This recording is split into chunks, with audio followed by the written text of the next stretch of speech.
نماز ادا نہیں کرتا تو اس کو سزا ملتی ہے. اسی طرح نماز کرنے والا انشاءاللہ کی رحمت سے قبر کے عذاب سے محفوظ رہتا ہے. آپ کے پڑوسی، آپ کے رشتہ دار، آپ کے عزیز، آپ کے کزن، آپ کے دوست، آپ کے بھائی صلہ رحمی کے حقدار ہیں. میں انکار نہیں کرتا، لیکن صلہ رحمی کا سب سے بڑا حقدار وہ ہے جو آپ کا پیٹ پالنے کے لیے صبح اندھیرے میں گھر سے نکلتا تھا اور سورج کے غروب ہونے کے وقت ٹوٹے ہوئے جسم کے ساتھ گھر میں داخل ہوتا تھا.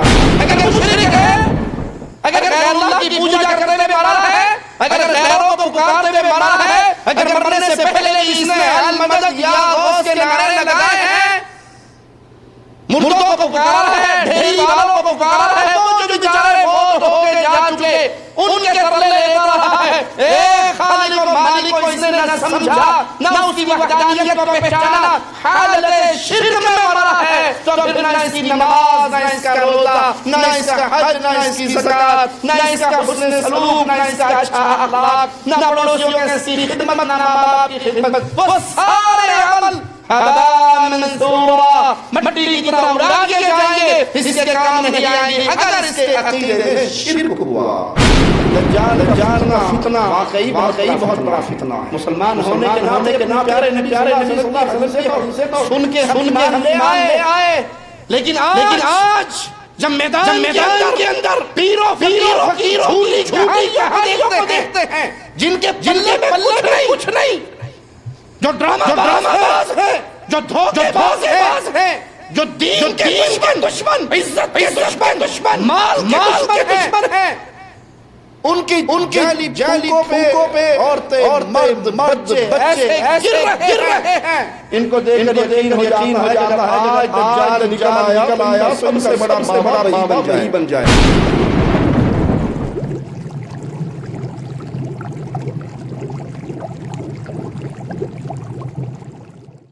ان الحمد للہ نحمده ونستعینه ونستغفره ونعوذ بالله من شرور أنفسنا ومن سيئات أعمالنا.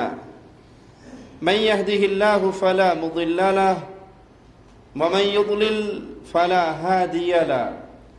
أشهد أن لا إله إلا الله وحده لا شريك له وأشهد أن محمدًا عبده ورسوله. أما بعد فإن خير الحديث كتاب الله وخير الهدي هدي محمد صلى الله عليه وسلم وشر الأمور محدثاتها وكل محدثة بدعة وكل بدعة ضلالة وكل ضلالة في النار. أعوذ بالله من الشيطان الرجيم. بسم الله الرحمن الرحيم. قل هو الله أحد الله الصمد لم يلد ولم يولد وَلَمْ يَكُنْ لَهُ كُفُوًا أَحَدٌ. یہ بڑی کڑوی حقیقت ہے کہ ایک دن انسان نے مر کے اس جہاں کو چھوڑنا ہے، اور اس جہاں کے چھوڑتے ہی برزخی زندگی کا آغاز ہو جانا ہے، جس میں جزا بھی ہے اور سزا بھی ہے، عذاب بھی ہے. اور قربان جائیں امام الانبیاء، امام کائنات محمد الرسول اللہ صلی اللہ علیہ وسلم کی شفیق ذات پر کہ آپ نے اپنی امت کو قبر کے عذاب سے بچنے کے طریقے بھی بتائے. وہ عبادات جو سبب بنتی ہیں قبر کے اندر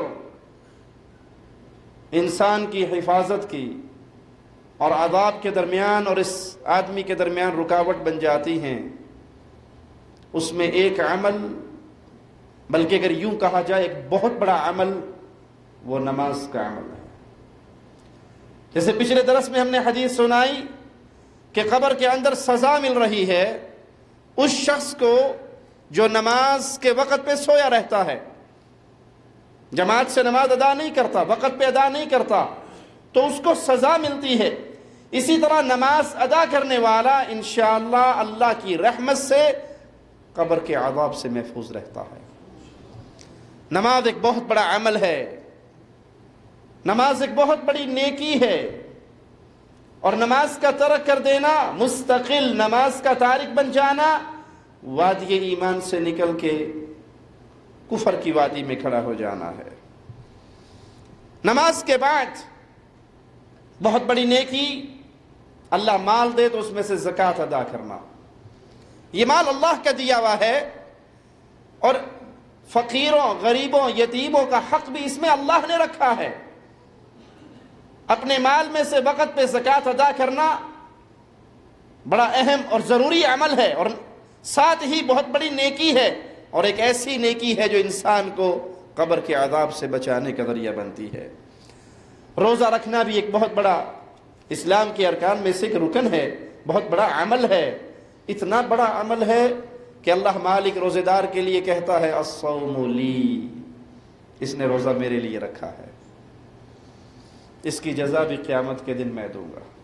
ہر عمل میں ریاکاری کا ڈر ہو سکتا ہے، خدشہ ہو سکتا ہے، انسان کے جی میں آ سکتا ہے میں نے نماز پڑھی ہے تو فلاں دیکھ رہا تھا، چندہ دیتے ہوئے بھی کوشش کرتا ہے اس مسجد میں دے جہاں چوکھا بڑا تھا اعلان ہوئے، لیکن روزہ ایک خاص عمل ہے، جب تک خود اس کے اندر ریاکاری کو داخل نہ کرنا چاہے داخل نہیں ہوگا، اس کے اور اللہ کے درمیان ایک ماجرا ہے۔ ہاں خود مشہوری کرتا پھرے، کوئی بھائی کہ جی پانی نہیں میں تہجر ہوتا ہوں، پتہ نہیں جو میرا ہاتھ ہے میں روزہ رکھا ہے، اپنی مشہوری خود کرے تو برباد ہو گیا۔ لیکن اگر اپنے آپ کو اخلاص کی دولت سے مالا مال کرے تو یہ اتنا عظیم عمل ہے کہ مالک خود فرماتا ہے بندے نے روزہ میرے لیے رکھا ہے اور اس کی جزا بھی میں خود اس کو دوں گا۔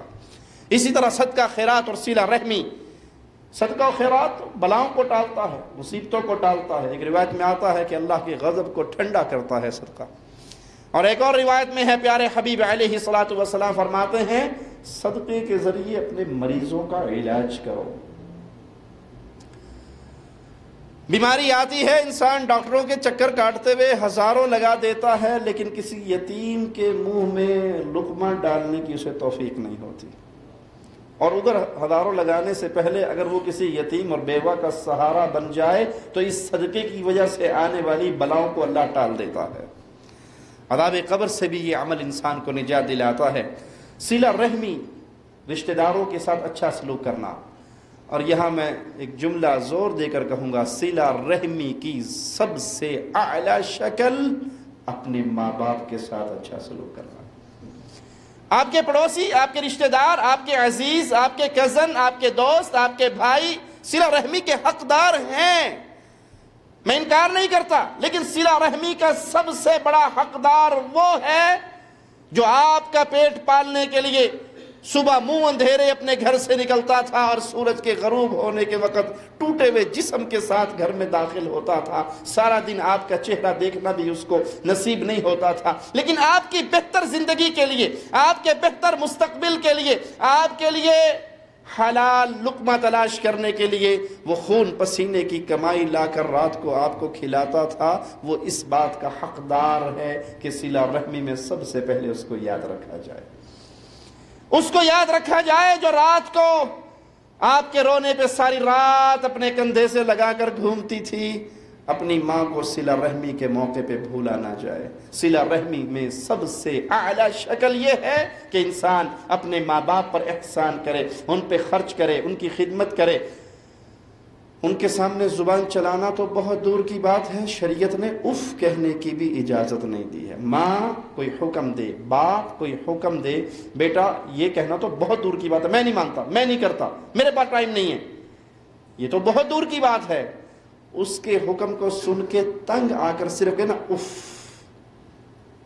دل میں سوچے کہ کیڑی یا بج پہ گیا، مصیبت ہی گل پہ گئی میرے تو، یہ تو بہت دور کی زبان سے اف کہنا شریعت اس کی بھی اجازت نہیں دیتی۔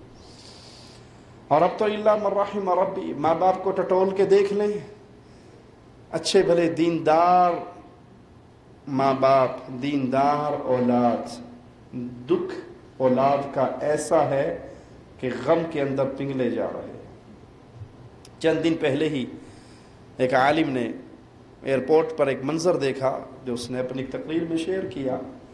کہ میں جا رہا ہوں، بوڑھے باپ کے ہاتھ میں 2 بیگ ہیں اور جوان بیٹے کے ہاتھ میں بلیک بیری موبائل ہے۔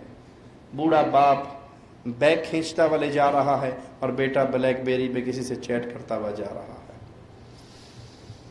یہاں وقت کا امام ہے، 2 بھائی ہے، ایک ساری رات تہجد پڑھتا ہے، دوسرا ساری رات اپنی ماں کی ٹانگیں دباتا ہے، اور صبح دونوں اپنے طلباء کے سامنے جب آ کر بیٹھتے ہیں تو وہ ٹانگیں دبانے والا کہتا ہے میرا یہ بڑا بھائی ساری رات رکوع میں، سجود میں، قیام میں، تلاوت میں رہا ہے، اور اللہ کی قسم میں ساری رات ماں کی ٹانگیں دباتا رہا ہوں، اگر یہ مقابلہ کرے مجھ سے اور مجھے کہے کہ یہ ٹانگوں دبانے کا ثواب مجھے دے دے، رکوع و سجدے تو لے لے، تو اللہ کی قسم میں یہ سودا نہیں کروں گا، میرا ثواب اس سے زیادہ ہوگا، کم نہیں ہوگا۔ یہ صلہ رحمی وہ نیکی ہے جو انسان کو قبر کے عذاب سے بچاتی ہے۔ نیک کام، نیک عمل، نیکییں، یہ وہ اعمال ہیں، یہ وہ چیزیں ہیں جو قیامت کا اس برزخی زندگی کی آغاز میں ہی انسان اور اس کے عذاب کے درمیان میں رکاوٹ بن جائیں گی۔ نیک کام کی تعریف کیا ہے؟ ہر وہ کام جو اللہ کو پسند آ جائے، ہر وہ کام جو اللہ کو پسند آ جائے۔ آپ کسی مسلمان بھائی کو دیکھتے ہیں مسکراتے ہیں، خوشی کا اظہار کرتے ہیں، تو پیارے حبیب علیہ الصلوۃ والسلام فرماتے ہیں اس نیکی کو حقیر نہ جانا، یہ نہ جاننا یہ چھوٹی سی نیکی ہے، یہ بہت بڑی نیکی ہے اپنے مسلمان بھائی کے ساتھ مسکرا کر ملنا، کھلے چہرے کے ساتھ ملنا، محبت اور پیار کے ساتھ ملنا۔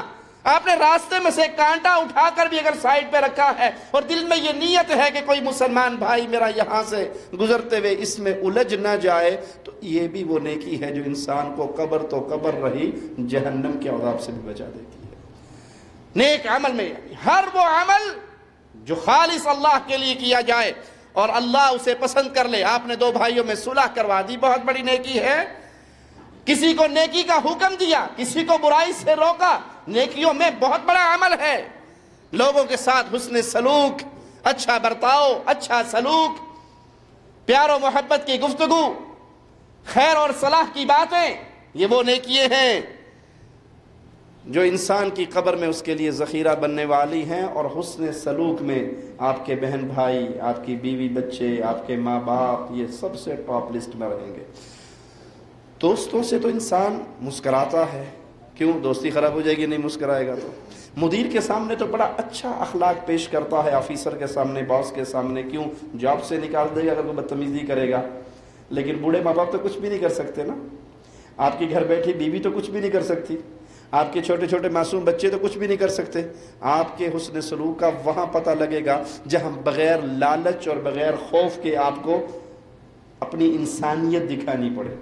کہیں تو انسان مسکراتا ہے ڈر کی وجہ سے، لالچ کی وجہ سے، اور کہیں انسان مسکراتا ہے اللہ کو راضی کرنے کے لیے کہ یہ بیوی ہے، یہ بچے ہیں، یہ ماں باپ ہیں، یہ بہن بھائی ہیں، یہ میرے قریبی ہیں، میں ان کے ساتھ حسن سلوک کروں، یہ میرے پڑوسی ہیں، پڑوسیوں کے ساتھ حسن سلوک کروں۔ اور آج پڑوسیوں کو ہی سب سے بڑا دشمن سمجھا جاتا ہے، الا من رحم ربی۔ ساری گندگی اکٹھی کر کے جھاڑو دے کے بیگم بھی کوڑا جو ہے پڑوسیوں کے دروازے میں پھینک دیتی ہے، کچرا پڑوسیوں کے گھر کے آگے پھینک دیا جاتا ہے۔ پیارے حبیب علیہ الصلوۃ والسلام فرماتے ہیں جبرائیل علیہ الصلوۃ والسلام نے پڑوسیوں کے بارے میں مجھے اتنی تاکید کی، مجھے یہ گمان ہونے لگا کہ شاید وراثت کے اندر سے پڑوسی کو حصہ ملنے والا ہے۔ یہ ہے پڑوسیوں کا حق۔ آئیے پیارے حبیب علیہ الصلوۃ والسلام کا فرمان سنتے ہیں، ان ساری نیکیوں کو اپنے سامنے رکھیے۔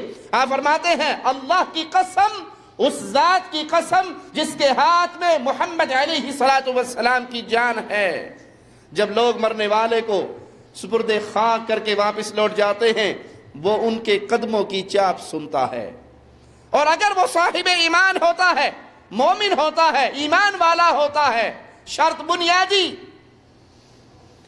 ہمارے سارے دروس کے نچوڑ حدیث کے اس جملے سے آپ کو دلیل کے طور پہ مل رہا ہے۔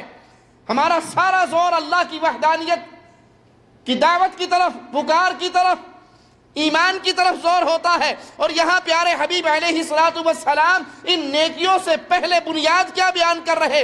اگر یہ خاک میں ملنے والا، قبر میں دفن ہونے والا صاحب ایمان ہو تو پھر نماز آتی ہے، اس کے سرہانے کھڑی ہو جاتی ہے، زکوٰۃ اس کے دائیں طرف آ کے ٹھہر جاتی ہے، روزہ اس کے بائیں طرف آ کے ٹھہر جاتا ہے، نیکیوں کے دیگر کام، حسن سلوک اس کے قدموں کی طرف آ کر رک جاتے ہیں۔ عذاب سر کی طرف سے آتا ہے تو نماز روکتی ہے، دائیں طرف سے آتا ہے تو زکوٰۃ روکتی ہے، بائیں طرف سے عذاب قبر کا آتا ہے تو روزہ روکتا ہے، قدموں کی طرف سے عذاب آنے لگتا ہے تو لوگوں کے ساتھ کی ہوئی نیکیاں، حسن سلوک، اچھا برتاؤ وہ رکاوٹ بن جاتا ہے۔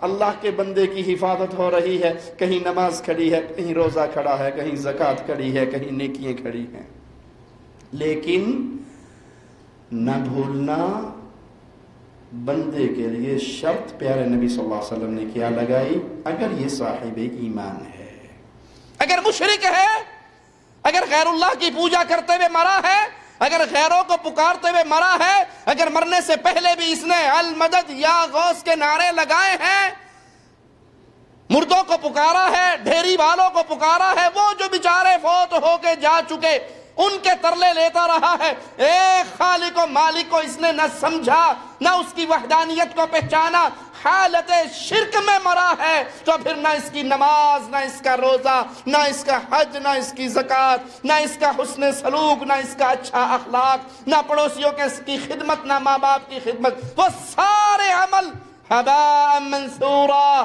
مٹی کی طرح اڑا دیے جائیں گے، اس کے کام نہیں آئیں گے اگر اس کے عقیدے میں شرک ہوا۔ یہ ساری نیکیاں کام آنے والی ہیں صاحب ایمان کے، اس لیے ایمان کو سیکھیے، اللہ کی وحدانیت کے علم کو حاصل کیجئے، توحید کے فہم کو حاصل کیجئے، اپنے دامن کو بچائیے غیر اللہ کی عبادت سے۔ مومن کے جسم کے ہر طرف یہ نیکی آ کر کھڑی ہو جائیں گی، جب فرشتے کو، آنے والوں کو، عذاب دینے والوں کی ڈیوٹی جن پہ لگائی گئی ہے ان کو راستہ نہیں ملے گا، کہیں نماز بول رہی ہے ادھر سے تیرے لیے کوئی راہ نہیں، کہیں روزہ بول رہا ہے ادھر سے تیرے لیے کوئی راستہ نہیں، کہیں نیکیاں بول رہی ہے تو وہ واپس لوٹ جائے گا۔ قبر کے عذاب سے بچنے کے لیے پیارے حبیب محمد الرسول اللہ صلی اللہ علیہ وسلم نے دعائیں سکھائی۔ دعا ایک بہت بڑا ہتھیار ہے جو آج اگر یہ کہا جائے کہ ہماری اکثریت اس ہتھیار کو بھلا چکی ہے تو کوئی مبالغہ نہ ہوگا۔ ہر بھائی اپنے دل میں سوچے آخری بار اسے یاد ہے کب اس نے دل کی حضوری کے ساتھ، انتہائی توجہ کے ساتھ تنہائی میں بیٹھ کے کہیں اپنے رب کو پکارا ہو، آنسو بہائے ہوں۔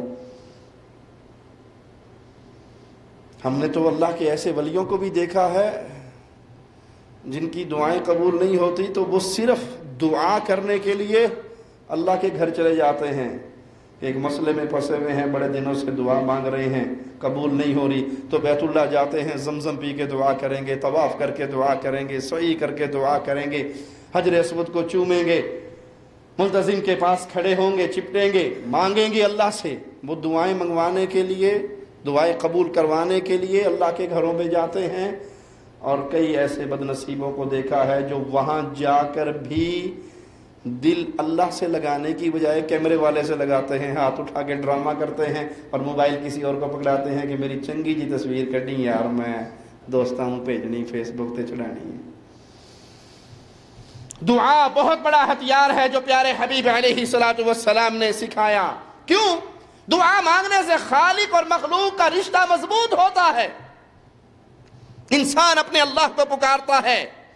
آئیے صحیح بخاری حدیث نمبر 2823، پیارے نبی صلی اللہ علیہ وسلم اکثر اپنے صحابہ کو یہ دعا سکھایا کرتے، یہ دعا کیا کرتے، اللہم انی اعوذ بک من العجز والکسل والجبن والبخل والحرم وعذاب القبر۔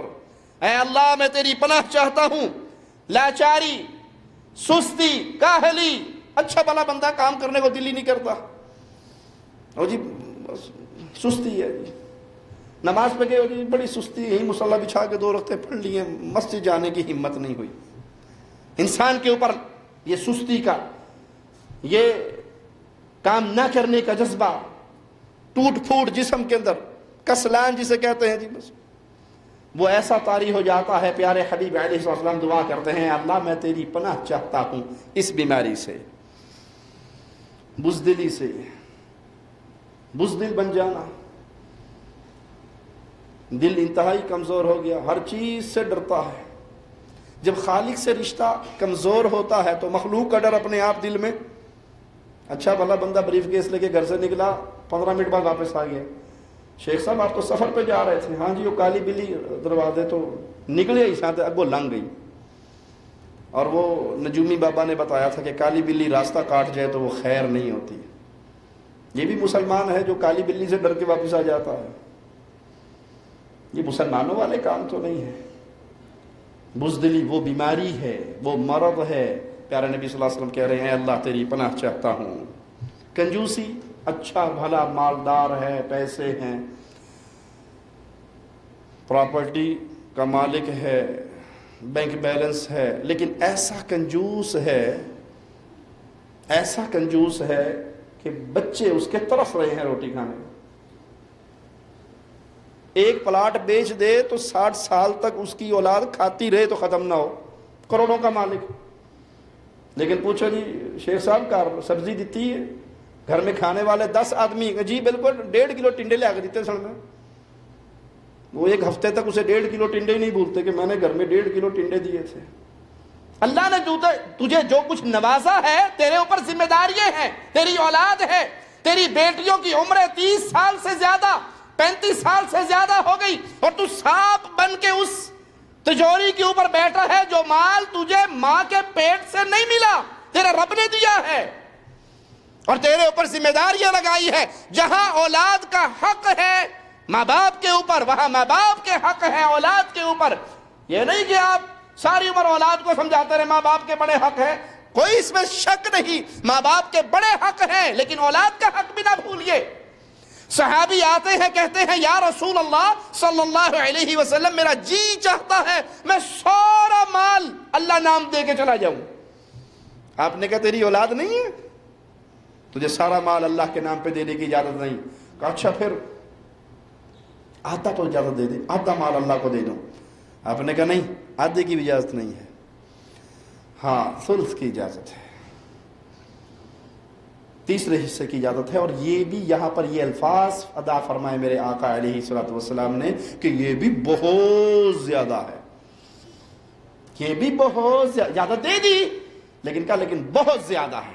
پھر فرمایا اپنی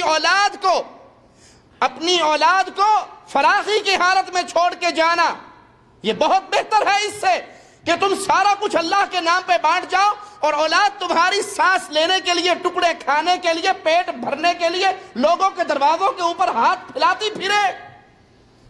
پتہ لگے مولوی صاحب نے، چودھری صاحب نے، شاہ صاحب نے، ڈاکٹر صاحب نے، شیخ صاحب نے، تاجر صاحب نے اللہ کے ساتھ تجارت کی، سارا کچھ ہی اللہ کو دے دیا، فوت ہو گئے. اب اس کے بعد بچے یتیم ہیں، چھوٹے چھوٹے بچے ہیں، ان کے گھر کے اندر روٹی بھی نہیں ہے، تو یہ کوئی نیکی اور ثواب والا کام کر کے نہیں جا رہا. پیارے نبی صلی اللہ علیہ وسلم سے صحابی نے ساری پراپرٹی، پھر آدھی، آپ نے آدھے سے بھی انکار کیا اور ثلث کی اجازت دیتے ہوئے کہا کہ یہ ہے بہت زیادہ لیکن اس کی اجازت ہے، تیسرے حصے کی اجازت ہے. تو یہ کنجوسی کہ انسان اپنے مال کے اوپر سانپ بن کے بیٹھ جائے، نہ اپنی اولاد کا حق نکالے، نہ ماں باپ کا حق نکالے، نہ بیوی بچوں کا حق نکالے. وہ بیوی جس کے منہ میں لقمہ ڈالنا اتنا اجر والا ثواب ہے، اتنا اجر والا کام ہے کہ اتنا ثواب فی سبیل اللہ درہم و دینار دینے کا بھی اللہ نہیں دیتا جتنی اپنی آل اولاد، اپنی بیوی بچوں پہ خرچ کرنے کا دیتا ہے. تو اس بیماری سے بھی رسول اللہ صلی اللہ علیہ وسلم نے دعا کرتے ہوئے، مالک کو پکارتے ہوئے کہ اللہ تیری پناہ چاہتا ہوں بڑھاپے کے عذاب سے. بہت زیادہ عمر کا ڈھل جانا، بڑھاپے کی عمر میں آ جانا، انتہائی لاچاری کی زندگی اور قبر کے عذاب سے رسول اللہ صلی اللہ علیہ وسلم دعا کر رہے ہیں اللہ تیری پناہ چاہتا ہوں. صحیح بخاری حدیث نمبر 6390 سنیے. سیدنا سعد بن ابی وقاص رضی اللہ عنہ ارضا سے روایت ہے، وہ فرماتے ہیں رسول اللہ صلی اللہ علیہ وسلم یہ دعائی الفاظ ہمیں اس طرح سکھاتے تھے جس طرح قرآن کی کوئی سورت سکھائی جاتی ہے یا کسی کو لکھنا پڑھنا سکھایا جاتا ہے، اس طرح یہ الفاظ ہمیں دعا کے طور پہ اللہ کے پیارے حبیب سکھایا کرتے تھے۔ اللہم انی اعوذ بک من البخل واعوذ بک من الجبن واعوذ بک من ان نرد الى ارذل العمر واعوذ بک من فتنة الدنیا وعذاب القبر۔ اس دعا کو یاد کیجئے، اپنے بچوں کو یاد کرائیے۔ اکثر بھائیوں کا بڑی ٹینشن ہے، بڑی غربت ہے، بڑی فقیری ہے، یہ دعا یاد کر لو، اللہ آپ کا غم ہم سب کچھ دور کر دے گا، قرضے دور کر دے گا، اپنی جناب سے عطا فرما دے گا۔ اے اللہ میں تیری پناہ چاہتا ہوں کنجوسی سے، تیری پناہ چاہتا ہوں بزدلی سے، تیری پناہ چاہتا ہوں اس بات سے کہ ہمیں پچھلی عمر میں بہت زیادہ بڑھاپے کی عمر کی طرف لوٹا دیا جاؤں، اور میں تیری پناہ چاہتا ہوں دنیا کے فتنے اور عذاب قبر سے۔ دنیا کا فتنہ، اللہ سے دعا ہے کہ اللہ ان فتنوں سے مجھے اور آپ کو محفوظ رکھے، اور خاص طور پہ یہ آخری وقت جو گزر رہا ہے اس امت کا، ہر روز ایسے فتنے نمودار ہوتے ہیں کہ انسان دہل کے رہ جاتا ہے کہ کیا کوئی بندہ ایسا بھی کر سکتا ہے۔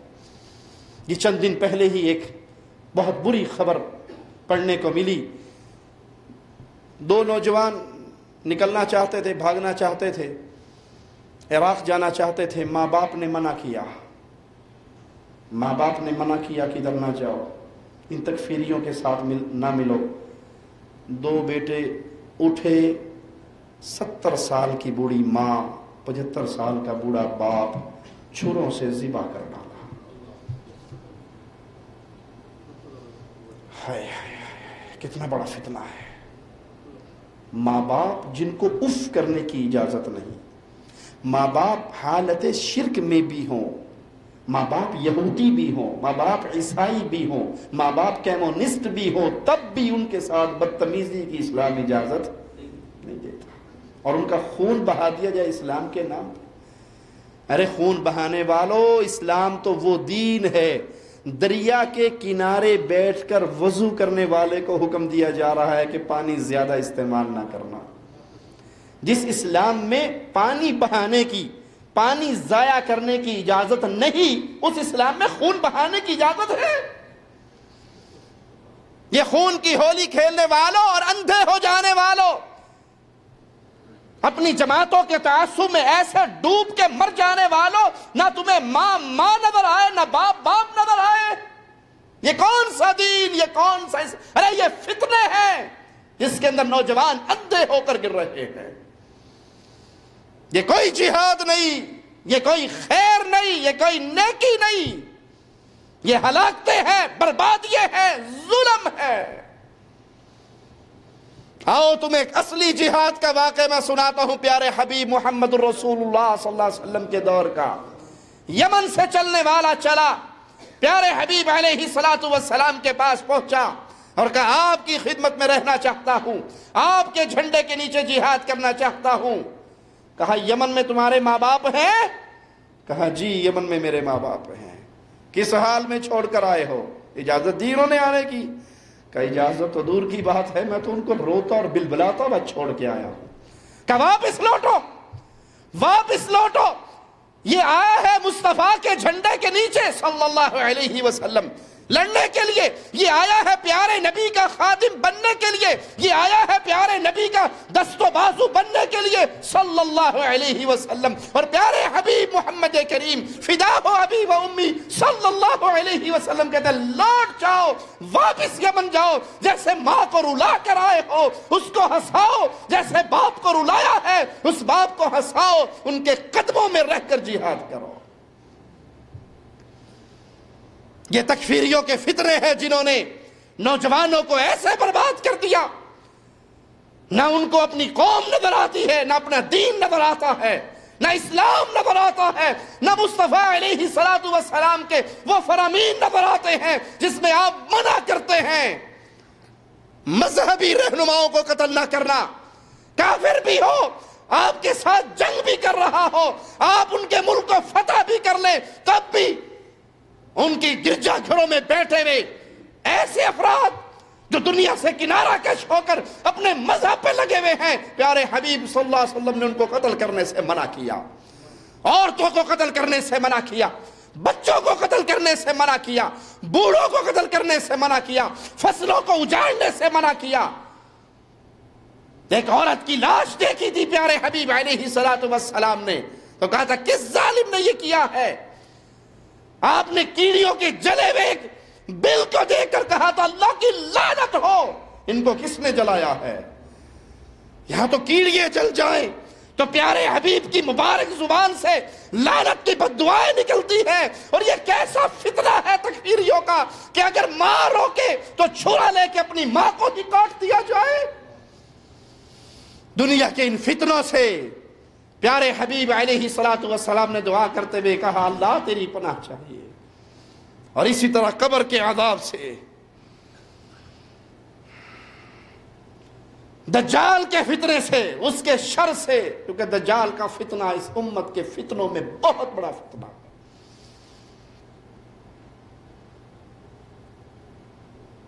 مسلمانوں کی آزمائش کے لیے اس کو کچھ ملے گا بھی، وہ کچھ کرتب کر کے دکھائے گا بھی، تو اس کے ساتھ جنت اور جہنم بھی ہوگی، اس کی جہنم جنت، اس کی جنت جہنم۔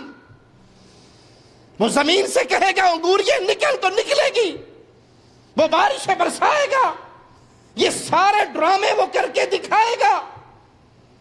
سبحان اللہ، اللہ اس فتنے سے ہمیں مسلمانوں کو محفوظ رکھے۔ دجال کا فتنہ واقعی بہت بڑا فتنہ ہے۔ مسلمان ہونے کے ناطے اپنے پیارے نبی صلی اللہ علیہ وسلم کی حدیثیں تو سن کے ہم ایمان لے آئے، لیکن آج جب میدان کے اندر پیروں فقیروں کی جھوٹی کہانیوں کو دیکھتے ہیں جن کے پلے میں کچھ نہیں، جو ڈرامہ باز ہیں، جو دھوکے باز ہیں، جو دین کے دشمن، عزت کے دشمن، مال کے دشمن ہیں، ان کی جعلی پھوکوں پہ عورتیں، مرد، بچے ایسے گر رہے ہیں، ان کو دیکھ کر یقین ہو جاتا ہے کہ اگر آج دجال نکل آیا تو ان کا سب سے بڑا باوا وہی بن جائے گا۔ یہاں تو عزتیں لوٹ رہے ہیں، پکڑے گئے، پیر جیلی تھا، پکڑے نہ گئے، سبز چولے کے نیچے سب تبرک کے نام پہ ہو رہا۔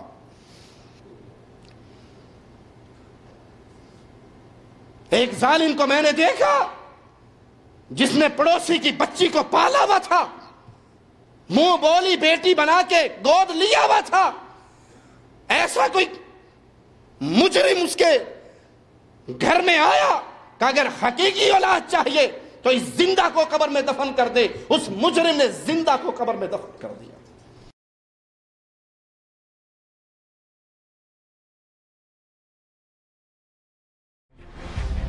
میری بچی کوئی تھیں کہنا نہیں تھیں دفن، اللہ کے ہاں اس کی زندگی تھی، وہ بچ کے نکل آئی۔ صبح اخبار میں خبر چھپ گئی پیر جیلی تھا۔ جذبات پہ کنٹرول رکھتے ہوئے بڑا سمجھ کے جملہ کہتا ہوں، یہ کہنے والوں پیر جیلی تھا، تمہارا جملہ غلط ہے، یہ سارے ہی جیلی ہیں۔ تمہارے نزدیک جیلی تب ہوتا ہے جب پکڑا جاتا ہے، اور ہمارے نزدیک جیلی تب ہوتا ہے جب یہ اللہ کے ساتھ شرک کرتا ہے۔ اس کی اصلیت ہمارے سامنے واضح ہو جاتی ہے۔ مشرک اللہ کا ولی ہو ہی نہیں سکتا۔ ارے مشرک اپنی گردن کاٹ کے زمین پہ رکھ کے دوبارہ جوڑ لے اور یہ کہے کہ مجھ پہ ایمان لاؤ میری ولایت پہ، تو اللہ کی قسم یہ کذاب ہے۔ اس کے ساتھ شیاطین ہے، جنات ہیں جو یہ آنکھوں پہ جادو کر کے دکھا رہے ہیں۔ اس سے بڑا دجال اور کوئی۔ اس لیے حدیث میں آتا ہے جب دجال اپنا سارا فتنہ پھیلا دے گا، ایک اہل توحید مدینے سے آئے گا، دجال کہے گا مانتا ہے مجھے؟ کہا ہاں مانتا ہوں، پر یہ تو سن مانتا کیا ہوں، تجھے کافر مانتا ہوں، رب نہیں مانتا، تیرے ماتھے پہ لکھا ہوا ہے کافر۔ مڑ کے اپنے مریدوں سے کہے گا اس کے 2 ٹوٹے نہ کر دوں؟ کہا جی بابا جی تو جو چاہیں کر دیں، چھرا پھیر دیں، مرغے کو ذبح کر دیں، سارا خون نکال دیں، لاسانی سرکار کوکڑ پھیر ٹرتا رہے۔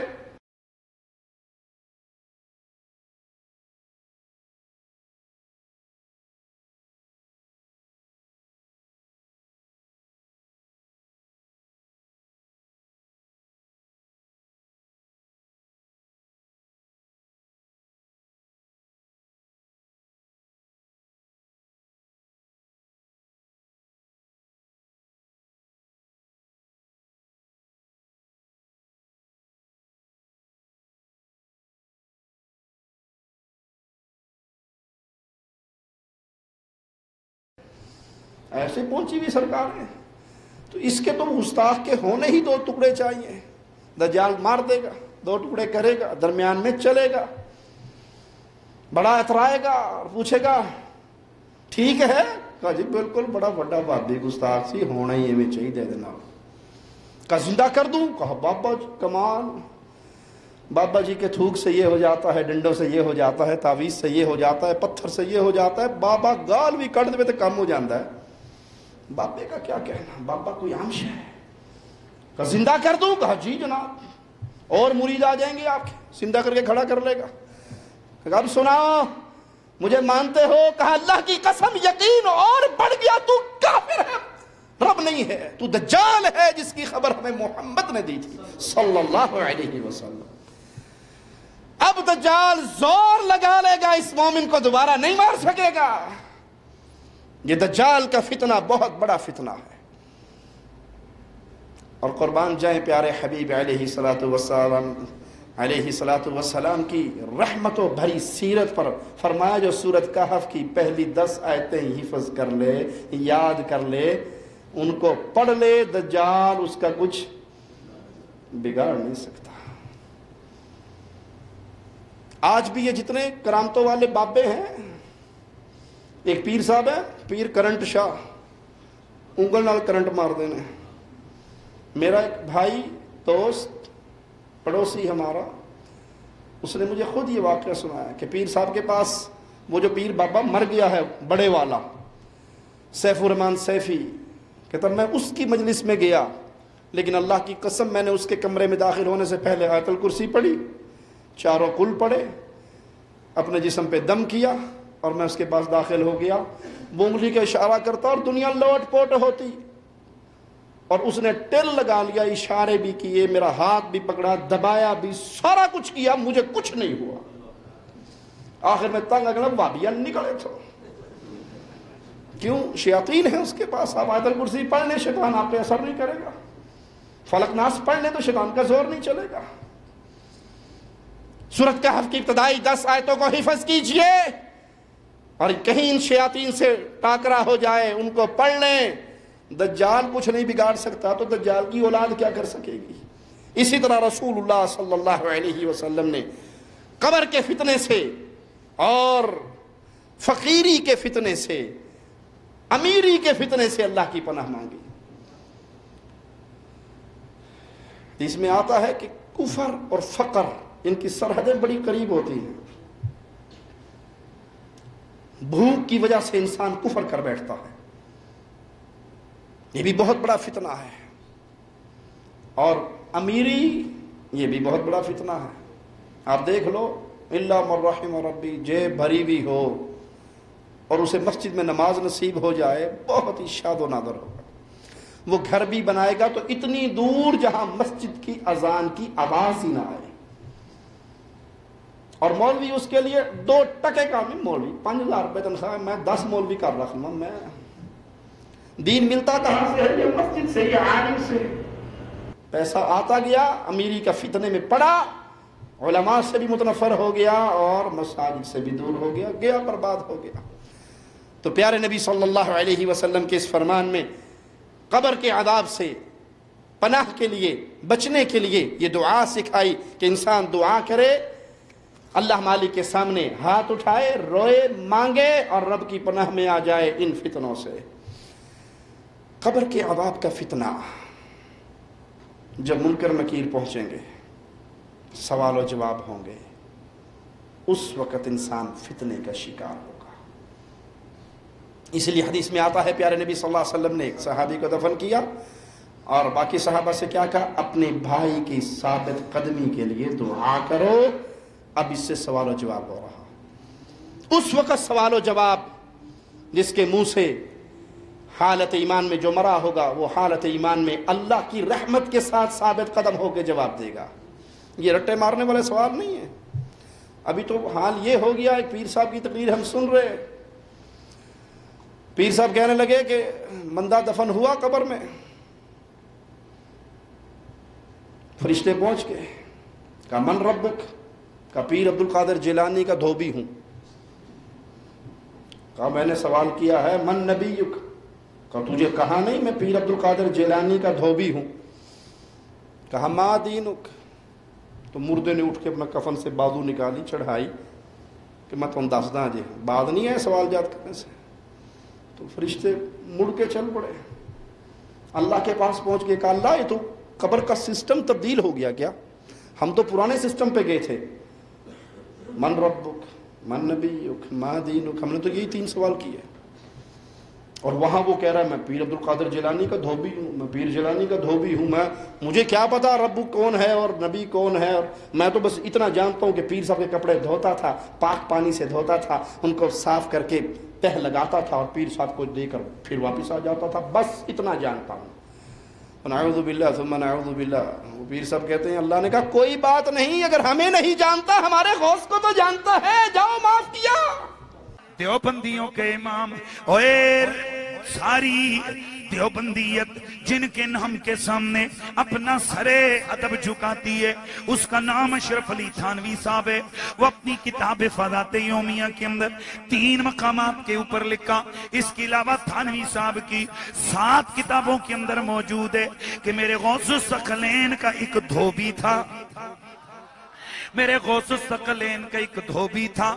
جب وہ مر گیا منکر نکیر آئے, انہوں نے آ کر سوال کیا مر ربوں کا, کہنے لگا عبد القادر جیلانی کا دھوبی ہوں. ما دینوں کا, عبد القادر جیلانی کا دھوبی ہوں. ما کنت تقول فی ھذا الرجل, عبد القادر جیلانی کا دھوبی ہوں. فرشتے حیران, یا اللہ کیسے بندے سے پالا پڑا, جو سوال کرتے گئے جواب ایک ہی دیتا ہے کہ میں عبد القادر جیلانی کا دھوبی ہوں. حکم ہوا میرے سے نہیں پوچھنا کس نے سنیا سی, تھانوی صاحب سے رجوع کرنا کس نے سنا تھا, روایت کس نے کی ہے. تھانوی صاحب لکھتے ہیں کہ حکم ہوا فرشتوں اسے جنت لے جاؤ کہ یہ میری عبد القادر جیلانی کا دھوبی ہے. گرامی المرتبت حاضرین و سامعین, بڑے توجہ غور سے سننا ہے, بڑے دھیان سے سننا ہے. یہ تو وہ بھی مان گئے جو کہتے ہیں اللہ کے سوا کوئی کچھ نہیں کر سکتا. اور اگر عبد القادر جیلانی کی نسبت غلامی کی, خدمت کی نسبت بیڑے پار لگا دیتی ہے تو عبد القادر جیلانی کے سچے مرید کی کتنی شانیں ہوں گی. اور یہاں وقت کا صحابی ہے, دفن ہو رہا ہے. پیارے حبیب علیہ السلام کہتے ہیں دعا کرو اس کے لیے, اب اس سے سوال و جواب ہو رہے ہیں, اس کی ثابت قدمی کے لیے دعا کرو. قبر کے اندر ثابت قدمی نصیب ہوگی کن کو؟ حالت ایمان پہ مرنے والوں کو, جنہیں اللہ نصیب فرمائے گا. آئیے مالک کا فرمان سنتے ہیں, یثبت اللہ الذین آمنوا بالقول الثابت فی الحیات الدنیا وفی الآخرہ. ایمان والوں کو اللہ پکی بات کے ساتھ مضبوط کرتا ہے, دنیا کی زندگی میں بھی اور آخرت کی زندگی میں بھی. یہ رٹے مارنے والا کام نہیں ہے کہ طاہر القادری صاحب نے باہر سے سپیکر پہ کھڑے ہو کے آپ کو بوٹی لگوا دی, بیٹا فرشتے آگے ہیں کہ اس کو یہ سوال کر رہے ہیں دے جواب اس کو. رٹے مارنے سے کام نہیں ہوگا. یہاں ایمان, زندگی اگر ایمان پہ رہی تو وہ بولے گی. یہاں اللہ کی توفیق سے عقیدہ توحید بولے گا. حالت شرک پہ موت ہوئی ہوگی تو ہاں ہاں لا ادری, ایک ہی جواب. صحیح بخاری و مسلم میں اس آیت کی تفسیر ذرا سنیے.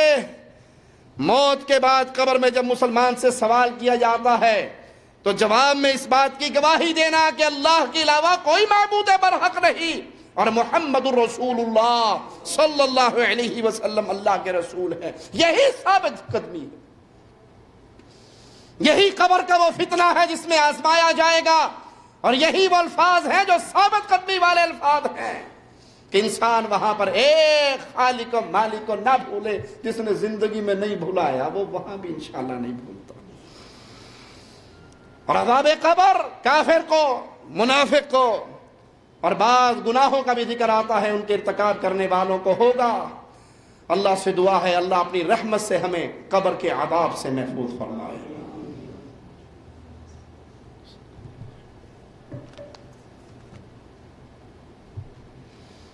پیارے حبیب علیہ السلام نے یہ دعا سکھائی, اس دعا کو یاد کیجئے.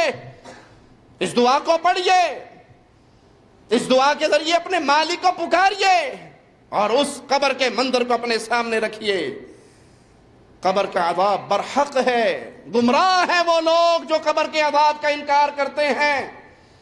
عقل پرست اپنے عقل کے پیمانوں کو دوڑا کر نبی صلی اللہ علیہ وسلم کی احادیث کو کنڈم کرتے ہیں، اپنی عقل کی پوجا کرتے ہیں۔ ہمارے ہاں پاکستان کے اندر عثمانی فرقہ بڑا مشہور ہے، منکرین حدیث کا یہ ٹولہ گمراہی کے اندر گرا ہوا، جو احادیث کا انکار کرتے ہیں۔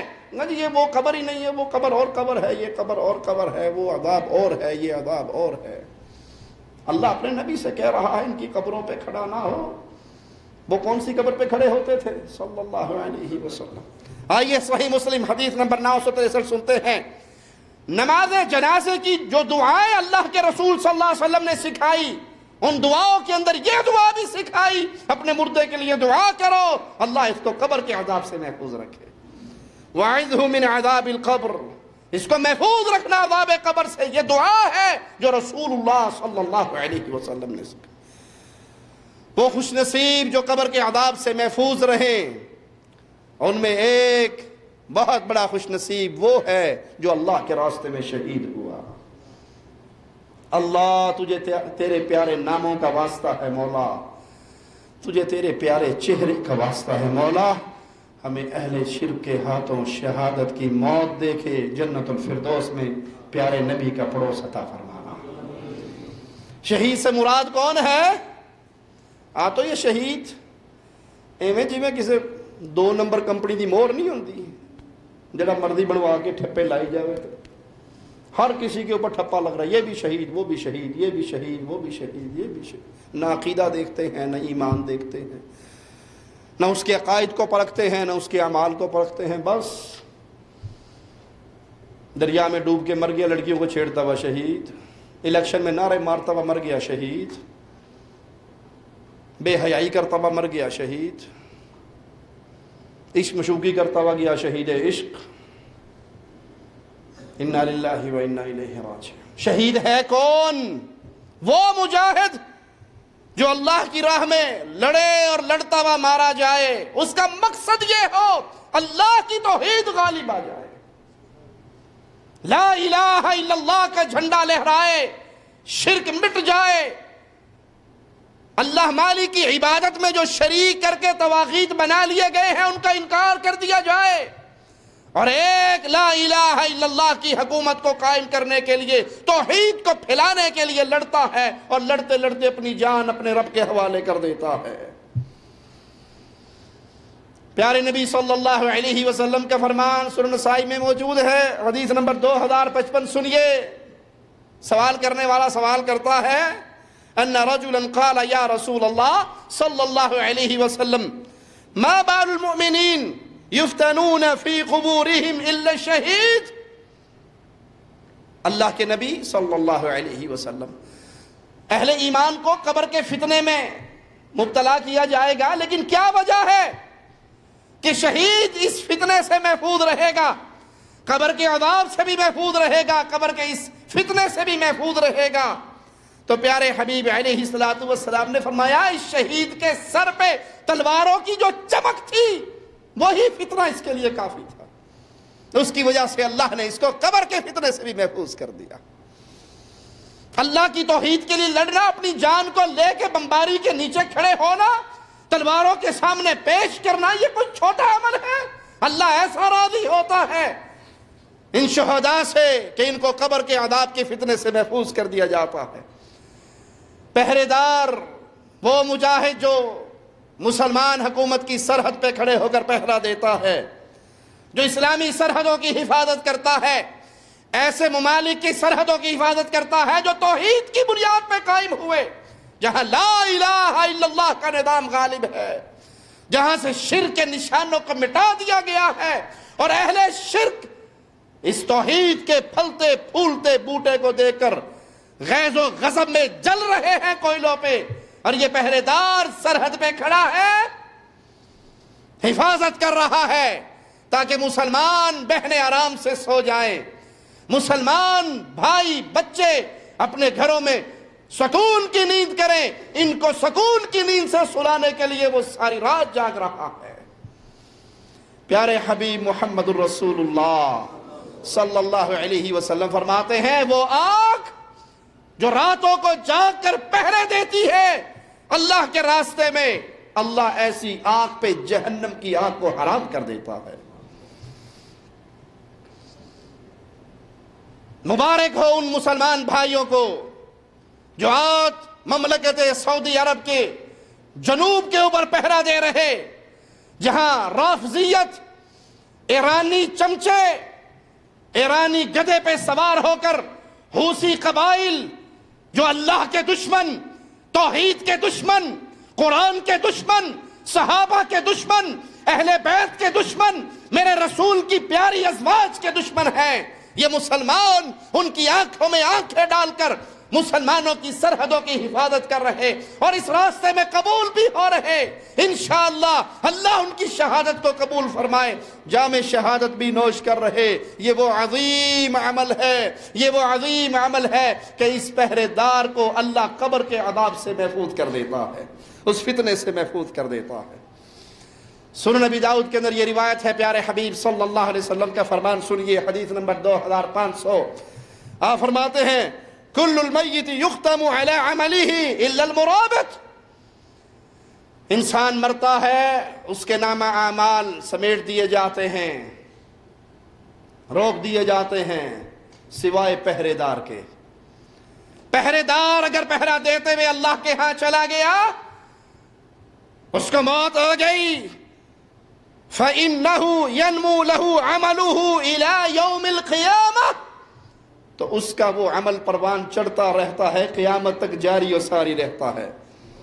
وَيُؤَمَّنُ مِنْ فَتَانِ الْقَبْرِ، اور اللہ اس سے ایسا راضی ہوتا ہے کہ قبر کے عذاب کے فتنے سے اسے محفوظ کر دیتا ہے۔ اسی طرح پیٹ کی بیماری میں مر جانے والا بھی وہ انسان ہے۔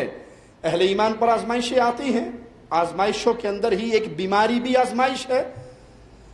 اس بیماری کے اندر بھی اگر اللہ کا بندہ یہ سوچ لے کہ یہ بیماری میرے گناہوں کا کفارہ بن رہی ہے، تو کبھی بھی بے صبری کے دامن کو نہیں پکڑے گا، صبر و شکر میں رہے گا۔ حدیث میں آتا ہے کتنے ایسے لوگ ہیں جن پہ بیماریاں آتی ہیں، مصائب، مشکلات، آزمائش، ابتلا آتی ہے، ان آزمائشوں کی بنا پہ ان کے گناہ دنیا میں ایسے دھو دیے جاتے ہیں، وہ چلتے زمین پہ ہوتے ہیں اور ان کے کھاتے میں کوئی گناہ باقی نہیں ہوتا۔ اس لیے حدیث میں آتا ہے مومن ہر حال میں خیر و برکت میں ہے، تکلیف آئے یہ صبر کرتا ہے، اللہ گناہ معاف کر دیتا ہے، خوشی ملے شکر کرتا ہے، اللہ گناہ معاف کر دیتا ہے، اس کے لیے کوئی معاملہ ہی برا نہیں ہے، ہر حال میں خیر و برکت ہے۔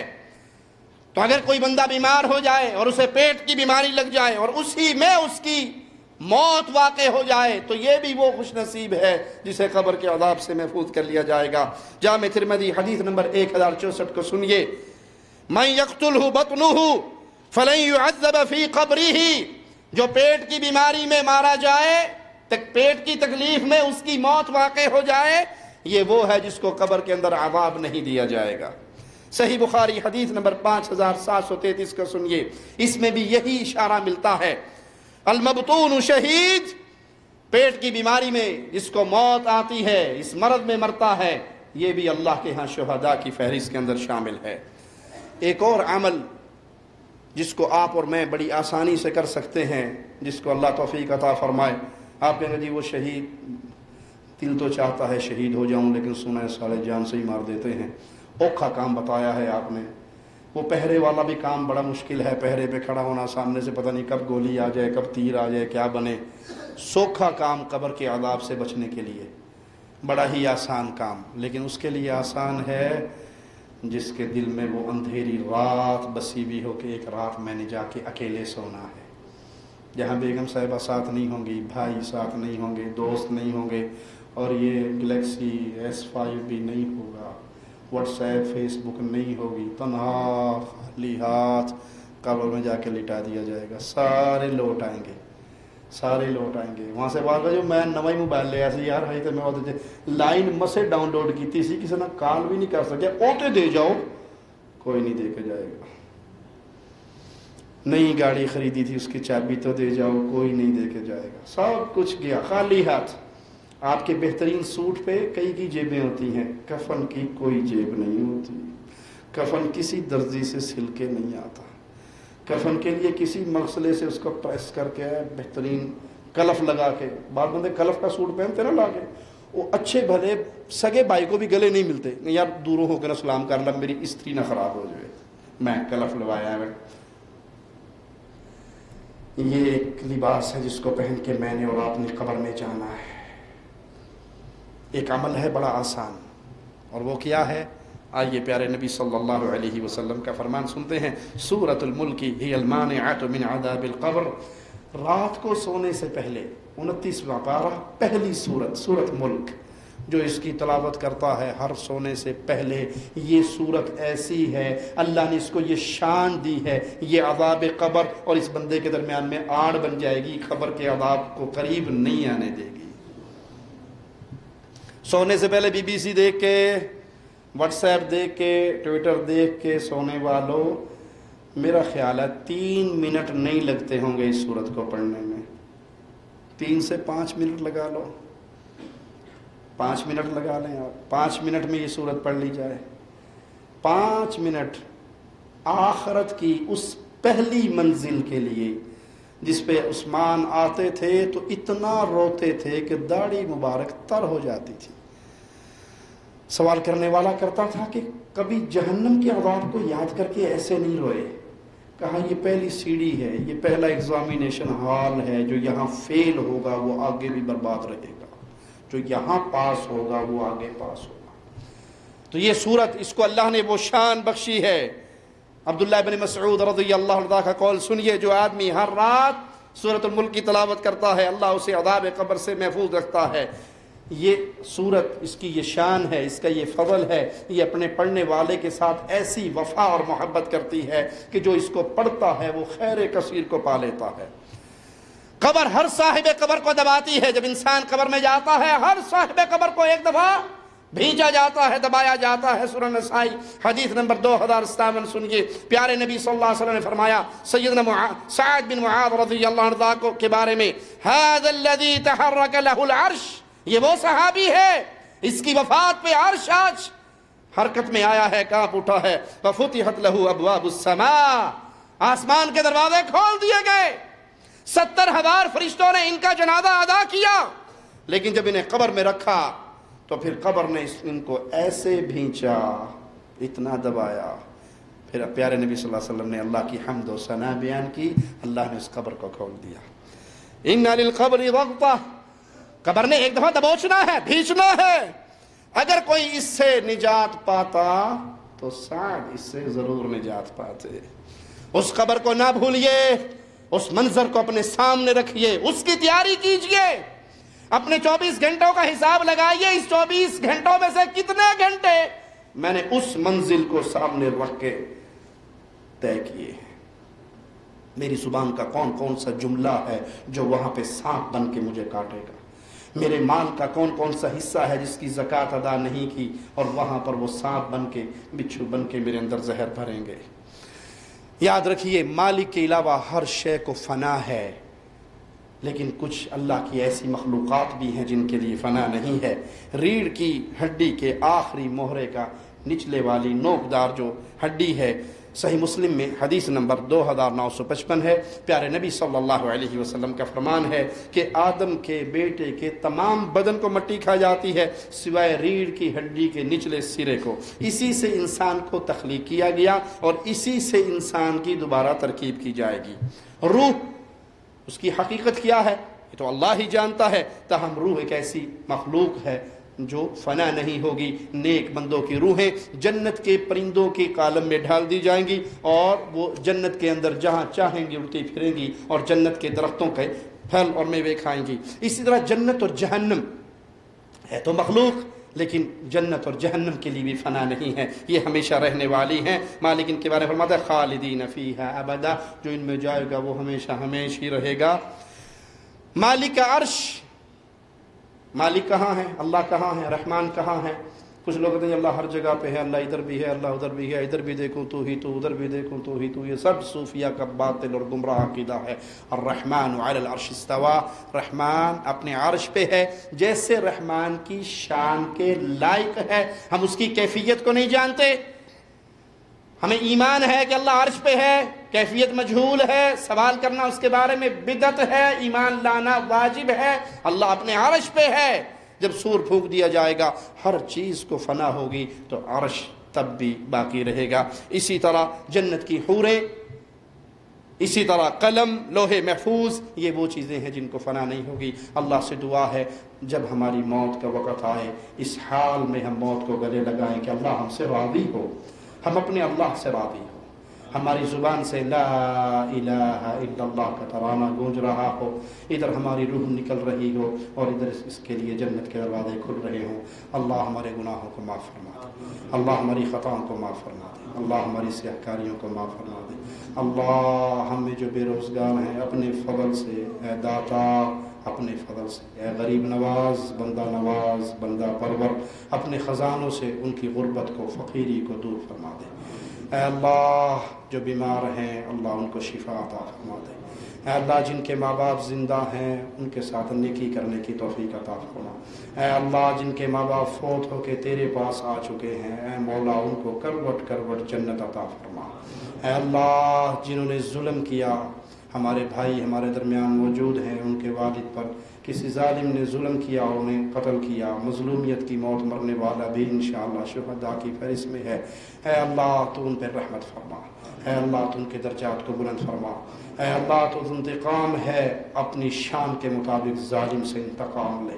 اے اللہ جیسے اس نے ہمارے اس بھائی کے والد کا سایہ چھین کر اس کو دکھ دیا ہے، اللہ تو ظالم سے انتقام لے کر ہمارے اس بھائی کے دل کو ٹھنڈک عطا فرما. اے اللہ ہمارے مسلمان بھائی، ہمارے پیارے بھائی مسلمان ملکوں کی سرحدوں پر پہرے دے رہے ہیں، دشمنوں سے ان کی حفاظت کر رہے ہیں. اے اللہ تو ان سے راضی ہو جا. اے اللہ تو ان کی خطاؤں کو معاف فرما. اے اللہ مسلمان ملکوں کی حفاظت فرما. اللہ شریروں کے شر سے، ظالموں کے ظلم سے محفوظ فرما. اقول قولی هذا واستغفر الله لي ولكم ولسائر المسلمين فاستغفروه انه هو الغفور الرحيم.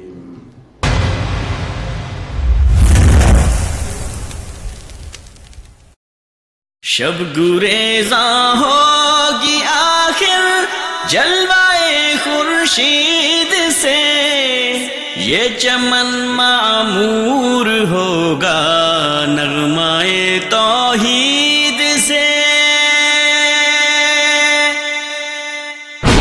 نماز ادا نہیں کرتا تو اس کو سزا ملتی ہے. اسی طرح نماز کرنے والا انشاءاللہ کی رحمت سے قبر کے عذاب سے محفوظ رہتا ہے.